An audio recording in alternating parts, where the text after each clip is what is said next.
ഒരിക്കലേ നബി സല്ലല്ലാഹു അലൈഹി വസല്ലമ തങ്ങളും സഹാബത്തും ഇരിക്കുന്ന സദസ്സിലേക്ക് ഒരു സ്ത്രീ കടന്നു വന്നു.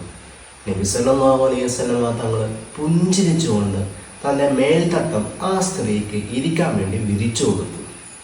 കുശാലാന്വേഷണങ്ങൾക്ക് ശേഷം സ്ത്രീ തിരിച്ചു പോയപ്പോൾ സഹാബത്തിന് വല്ലാത്ത അത്ഭുതം. നബി സല്ലല്ലാഹു അലൈഹി വസല്ലമ തങ്ങളുടെ മേൽത്തട്ടത്തിൽ ഇരിക്കാൻ സൗഭാഗ്യം ലഭിച്ച ഈ സ്ത്രീ ആരായിരിക്കും? അപ്പോൾ കൂട്ടത്തിലൊരു സഹാബി പറഞ്ഞു കൊടുത്തു, നബി സല്ലല്ലാഹു അലൈഹി വസല്ലമ തങ്ങളെ ചെറുപ്പത്തിൽ മുലയൂട്ടിയ ഹലീമ ബീവി റളിയല്ലാഹു അൻഹയാണ്.